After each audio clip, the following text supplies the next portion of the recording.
बहुत समय पहले हरितानंद जंगल में दो शेर रहते थे, रुद्रवीर और विक्रम भैरव।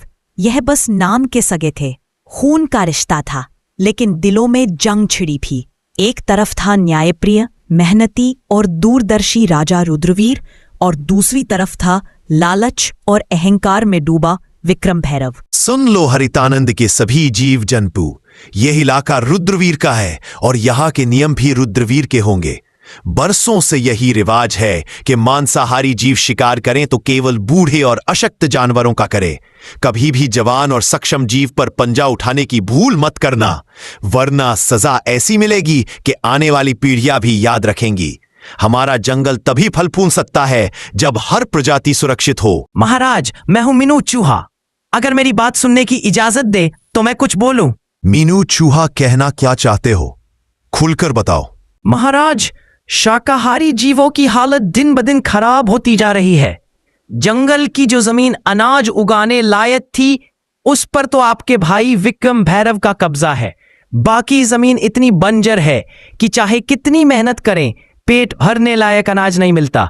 महाराज, आज तो किसी तरह गुजर बसर हो रही है, लेकिन आने वाले दिनों में भूख हमारा सबसे बड़ा दुश्मन होगी। मीनू, तुम्हारी बात गंभीर है, लेकिन हर मुद्दे का हल एक ही दिन में नहीं निकलता। आज के लिए जितना है उसमें सब गुजारा करो। कल का सूरज नई उम्मीद लेकर आएगा। हम इस पर विचार करेंगे और कोई भी अन्याय, चाहे वह मेरा भाई ही क्यों ना करे, बर्दाश्त नहीं होगा। और उधर विक्रम भैरव। क्यों रे फट्टू भेड़िया, इस बार जनगणना का क्या हाल है? कितने शाकाहारी जीव बचे हैं मेरे इलाके में? महाराज, बस एक ही परिवार बचा है, भोलू बकरा और उसका छोटा बच्चा। बाकी तो आपके शिकार में सब खत्म हो गए। सिर्फ 1 महीने में ही आपके इलाके में शिकार ढूंढना भी मुश्किल हो जाएगा। ये क्या बोल रहा है तू? अगर शिकार ही नहीं रहेगा तो हम खाएंगे क्या? भूख से मर जाएं क्या हम? महाराज, यही तो आपको पहले सोचना चाहिए था। जब से आप राजा बने हैं, आपने इतनी बेरहम शिकारी की है कि गिनने के लिए उंगलियां कम पड़ जाएं। अब हालत यह है कि आखिरी बचा शिकार भी आपके बड़े भाई के इलाके में भाग गया है। भागेगा कहाँ? शिकार मेरा है, चाहे वो भाई के इलाके में क्यों ना चला जाए। आज चाहे आसमान टूट पड़े, मैं उस भोलू बकरा को खाकर ही दम लूंगा। चल फट्टू भेड़िया मेरे साथ। इतना बोलकर विक्रम भैरव और फट्टू भेड़िया दोनों भोलू बकरा के पास जाने लगते हैं। महाराज, यही है रुद्रवीर का इलाका। भोलू बकरा यही छुपा होगा, लेकिन यह जगह आपके लिए खतरे से खाली नहीं है। खतरा विक्रम भैरव के लिए? यह जंगल मेरी रगों में बहता है। फट्टू भेड़िया और शिकार मेरा हक है, चाहे वो भाई का इलाका हो या किसी और का।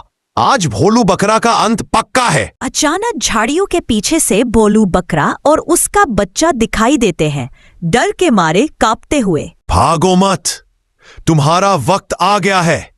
आज तुम्हारी चीखें इस जंगल में आखिरी बार गूंजेंगी। विक्रम भैरव झपटता है, तभी उसके सामने रुद्रवीर आ जाता है। बस एक कदम और ये जंगल तुम्हारे नाम को हमेशा के लिए मिटा देगा विक्रम भैरव। यह इलाका मेरा है और यहां मेरे नियम चलते हैं। तुम्हारे लालच ने पहले ही तुम्हारे इलाके को वीरान कर दिया। अब तुम मेरी प्रजा पर पंजा उठाओगे। जब तक रुद्रवीर जिंदा है, कोई भी मासूम इस जंगल में डर के साये में नहीं जिएगा। तू मुझे रोक सकेगा? तू सिर्फ अपनी प्रजा का राजा है। मैं इस पूरे जंगल का शेर हूं। मेरा शिकार मुझसे छीनने की हिम्मत कैसे हुई तुझमें? हिम्मत नहीं, फर्ज कहो इसे। राजा वो नहीं जो ताकतवर हो, राजा वो है जो कमजोर को भी उतना ही जीने का हक दे जितना खुद जीता है। अगर तुझे भूख लगी है तो मैं तुझे शिकार दूंगा, लेकिन इस भोलू बकरा का एक बाल भी बांका नहीं होने दूंगा। ठीक है भाई, आज तेरे इलाके का कानून मान लेता हूं, लेकिन याद रख, जंगल के हर कोने में तू नहीं होगा, और जब मैं अकेला शिकार देखूंगा, कोई नहीं आएगा उसे बचाने। विक्रम भैरव मुड़कर चला जाता है। रुद्रवीर भोलू बकरे को और उसके बच्चे को अपनी सुरक्षा में लेकर जंगल के अंदर ले जाता है। रात का समय विक्रम भैरव का अड्डा। आधा चांद आसमान में है, चारों ओर अंधेरा और ठंडी हवा। विक्रम भैरव गुफा के पास बैठा है, उसकी आंखों में लाल चमक। फट्टू भेड़िया पास में खड़ा है, डर और उत्सुकता के बीच। फट्टू फट्टू भेड़िया, आज की हार मैं भूला नहीं। शेर खान ने सबके सामने मेरी इज्जत मिट्टी ने मिला दी।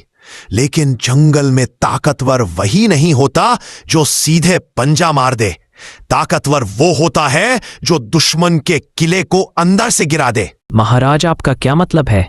मतलब ये कि अब हम रुद्रवीर के इलाके में ऐसे बीज बोएंगे जो उसकी प्रजा को उसी के खिलाफ कर दे। हम पहले उसके जंगल में अराजकता फैलाएंगे, अनाज चुराएंगे, पानी के स्रोत गंदे करेंगे ताकि उसकी प्रजा भूखी और प्यासी हो जाए। फिर जब लोग उसके फैसलों से नाराज होंगे तो मैं आऊंगा उनके लिए मुक्तिदाता बनकर। इतना बोलकर विक्रम भैरव और फट्टू भेड़िया दोनों रात में रुद्रवीर के इलाके में चले जाते हैं और वहां जाकर तालाब में सड़ा हुआ मांस फेंक देते हैं और गुफा से अनाज को चुरा लेते हैं और फिर अपने जंगल वापस आ जाते हैं। तभी अगली सुबह। महाराज, आज सुबह जब मैं सीमा की गश्त पर निकला तो मैंने कई जगह पैरों के निशान देखे। वह हमारे इलाके के नहीं हैं। ऐसा लगता है कि कोई रात के अंधेरे में आया, चोरी की और फिर वापस चला गया। यह सिर्फ पानी और अनाज की कमी का मामला नहीं है महाराज, यह किसी बड़े षड्यंत्र की शुरुआत है। मैंने अपने कानों से सुना है महाराज, पिछली रात पहाड़ी के पार कुछ अजनबी भेड़ियों की बातें हो रही थी। वे कह रहे थे जब भूख बढ़ेगी तो राजा पर शक खुद उसकी प्रजा करेगी। यह शब्द मुझे बेचैन कर रहे हैं। महाराज, हमें जल्दी कुछ करना होगा, वरना भूख और डर हमारी एकता को तोड़ देंगे। महाराज, मैं तो बस पानी लेने तालाब गया था, लेकिन वहां की हालत देखकर मेरा दिल बैठ गया। पानी में से सड़ी हुई बदबू आ रही है, मछलियां ऊपर तैर रही हैं। अगर ऐसे ही रहा तो ना हम पी पाएंगे ना फसल उगेगी। मुझे तो लगता है कि यह काम किसी अंदर के गद्दार का भी हो सकता है जो दुश्मन का साथ दे रहा है। महाराज, मैं आपसे एक बात साफ साफ कहूंगी, यह काम सीधा साधा नहीं है। यह योजना किसी ऐसे के दिमाग से निकली है जो हमें अंदर से कमजोर करना चाहता है। विक्रम भैरव के पंजे सीधे हमारे इलाके तक नहीं पहुंच सकते, लेकिन उसकी चालाकी जरूर पहुंच सकती है। अगर आप कहे तो मैं रात में गुप्त रूप से उसके इलाके में जाकर पता लगा सकती हूं कि वो क्या साजिश रच रहा है। तुम सब मेरे परिवार हो और इस जंगल के रखवाले भी। विजय घोड़ा, तुम सीमाओं की चौकसी दोगुनी कर दो। बलवंत हाथी, तुम अपनी ताकत से पानी के तालाब को साफ करने में मदद करो। ढोलू गधा, तुम गांव-गांव घूमकर सबको हौसला दो ताकि डर फैले ना पाए। और लूना लोमड़ी, तुम मेरी आंख और कान बनकर विक्रम भैरव के इलाके में जाओ और सच लेकर लौटो। अगर विक्रम भैरव ने सच में यह वार किया है तो अगली लड़ाई जंगल की सबसे बड़ी लड़ाई होगी।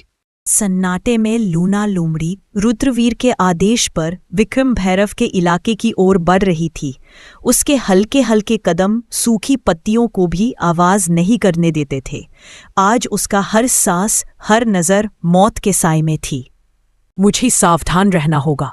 विक्रम भैरव के इलाके में जरा सी आवाज भी मौत बुला सकती है, लेकिन सच जानना जरूरी है ताकि रुद्रवीर और हमारा जंगल बच सके। विक्रम भैरव का अड्डा गुफा के पास में विक्रम भैरव और फट्टू भेड़िया धीमे स्वर में बातें कर रहे हैं। लूना लोमड़ी पेड़ के पीछे छुप जाती है। फट्टू भेड़िया, पहला वार कामयाब रहा। रुद्रवीर की प्रजा भूखी और प्यासी है। अगला कदम यह होगा कि उनके बीच झगड़े करवाओ। अनाज और पानी के लिए लड़ाई होगी, तब मैं आऊंगा उन्हें बचाने के नाम पर। महाराज, लेकिन अगर रुद्रवीर को शक हो गया तो? शक से क्या होगा? जब तक उसके अपने लोग उस पर भरोसा खो देंगे वो कुछ नहीं कर पाएगा। याद रख फट्टू भेड़िया, शेर को हराने के लिए उसके पंजे नहीं, उसके दिल पर वार करो। लूना लोमड़ी यह सुनकर हैरान रह जाती है। उसके कान खड़े हो जाते हैं, लेकिन तभी पास में एक सूखी टहनी टूट जाती है और हल्की सी आवाज गूंजती है। महाराज, कुछ आवाज आई। कौन है वहां? लूना लोमड़ी तेजी से झाड़ियों में से निकलकर अंधेरे में गायब हो जाती है। विक्रम भैरव और भेड़िया उसका पीछा करने की कोशिश करते हैं, लेकिन वो लोमड़ी की फुर्ती से बच निकलती है। और अगली सुबह। महाराज, मैंने सब सुन लिया है। विक्रम भैरव हमारी प्रजा को आपसे अलग करना चाहता है। वो भूख, प्यास और झगड़े फैलाकर आपको कमजोर बनाना चाहता है और फिर खुद राजा बनना चाहता है। तो अब समय आ गया है विक्रम भैरव की चाल का जवाब उसी की चाल से देने का। हम उसकी सोच से तेज चलेंगे और जंगल को बचाने के लिए हर कीमत चुकाएंगे। लूना लोमड़ी की खबर ने पूरे दरबार में आग लगा दी। अब शेर खान के सामने सिर्फ एक रास्ता था, एक ऐसी योजना बनाना जिसमें रुद्रवीर की चाल नाकाम हो और जंगल की एकता वापस लौट आए। सुनो मेरे साथियों, आज हम सिर्फ अपनी हुकूमत नहीं बल्कि पूरे जंगल का भविष्य बचाने जा रहे हैं। विक्रम भैरव ने सोचा कि वो भूख और डर फैलाकर हमें तोड़ देगा, लेकिन वह भूल गया कि एकजुट जंगल को कोई नहीं तोड़ सकता। विजय घोड़ा, तुम्हारी रफ्तार पूरे जंगल में सबसे तेज है। तुम सीमा पार विक्रम भैरव के इलाके के चारों ओर गश्त करोगे और अगर उसकी कोई टुकड़ी हमारी तरफ बढ़े तो तुरंत खबर लाओगे। महाराज, जब तक मेरे पैर में जान है कोई दुश्मन इस तरफ नहीं आ पाएगा। बलवंत हाथी, तुम्हारी ताकत हमारी ढाल होगी। तुम अनाज के भंडार के पास रहोगे ताकि विक्रम भैरव का कोई आदमी चोरी ना कर सके। महाराज, मेरी मौजूदगी में अनाज का एक दाना भी इधर उधर नहीं होगा। ढोलू गधा लोग तुम्हें कम आंकते हैं, लेकिन तुम्हारी याददाश्त और सहन शक्ति सबसे बड़ी ताकत है। तुम जंगल के हर घर जाओगे और सबको समझाओगे कि विक्रम भैरव की अफवाहों पर भरोसा ना करे। महाराज, जब तक मेरी आवाज पहुंचेगी कोई भी अपने राजा पर भरोसा खोएगा नहीं। मीनू चूहा, तुम्हारा कद छोटा है लेकिन काम बड़ा। तुम विक्रम भैरव के अड्डे के अंदर घुसकर उसकी खाने पीने की चीजें कुतर दोगे ताकि उसकी टोली कमजोर हो जाए। समझ जाइए महाराज, अब विक्रम भैरव को दांत दिखाने से पहले दांत साफ करने पड़ेंगे। और लूना लोमड़ी, तुम्हारा काम सबसे मुश्किल है। तुम विक्रम भैरव के बीच फूट डालोगी। फट्टू भेड़िए को यकीन दिलाओ कि विक्रम भैरव उसे धोखा देने वाला है और जब उनके बीच लड़ाई होगी हम वार करेंगे। महाराज, विक्रम भैरव को नहीं पता कि खेल अभी शुरू हुआ है। योजना बन चुकी थी। अब ये सिर्फ ताकत की लड़ाई नहीं थी, ये थी दिमाग, हिम्मत और एकता की परीक्षा। जंगल की सांसें तेज हो चुकी थी क्योंकि विक्रम भैरव को खबर तक नहीं थी कि रुद्रवीर ने मोर्चा संभाल लिया है। फट्टू भेड़िए, आज भोलू बकरा मेरे पंजे से नहीं बच पाएगा। जो भी सामने आए उसे रौंद देना। महाराज, रास्ता साफ है लेकिन लगता है कोई हमें देख रहा है। कुछ भी नहीं होगा। अब होगी तो सिर्फ मौत, वो भी रुद्रवीर की। चलो पहले उसके सूखे मांस के बोरे में छेद कर देता हूं, फिर उसके पानी के घड़े में भी। अब देखता हूं कितने दिन ताकत में रहता है। इधर हाथी और लोमड़ी विक्रम भैरव के सामने आ जाता है। रास्ता बंद है। अगर एक कदम भी आगे बढ़ाया तो सीधा आसमान में उछाल दूंगा। मेरे रास्ते से हट जा हाथी, वरना तेरे कान फाड़ दूंगा। कोशिश करके देख ले। हाँ हाँ फट्टू भेड़िए, सुना है विक्रम भैरव तुम्हारे हिस्से का शिकार खुद खाने वाला है। तुम उसके लिए सिर्फ नौकर हो। क्या वो मुझे धोखा देगा? सोच ले, अभी भोलू बकरा तेरे पंजे में आ सकता है, वरना विक्रम भैरव सब खा जाएगा। महाराज, विक्रम भैरव जंगल में प्रवेश कर चुका है। जल्दी चलिए महाराज।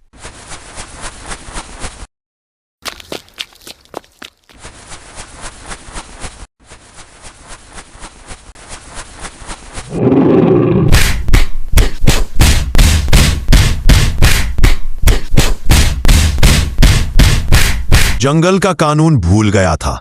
विक्रम भैरव, आज तुझे जिंदा छोड़ रहा हूं ताकि तू याद रखे राज ताकत से नहीं, एकता और न्याय से चलता है। रुद्रवीर, तूने मुझे जिंदा छोड़कर गलती की। अब मैं जंगल का राजा नहीं, जंगल का साया बनूंगा और तुझे वही खत्म करूंगा जहां तू सोच भी नहीं सकता। विक्रम भैरव, तेरा साथ देकर मैंने कुछ नहीं पाया। अब मैं रुद्रवीर महाराज के पास जा रहा हूं। जा फट्टू भेड़िया, पर याद रख विक्रम भैरव की छाया से कोई नहीं बचता। मैं फिर लौट कर आऊंगा।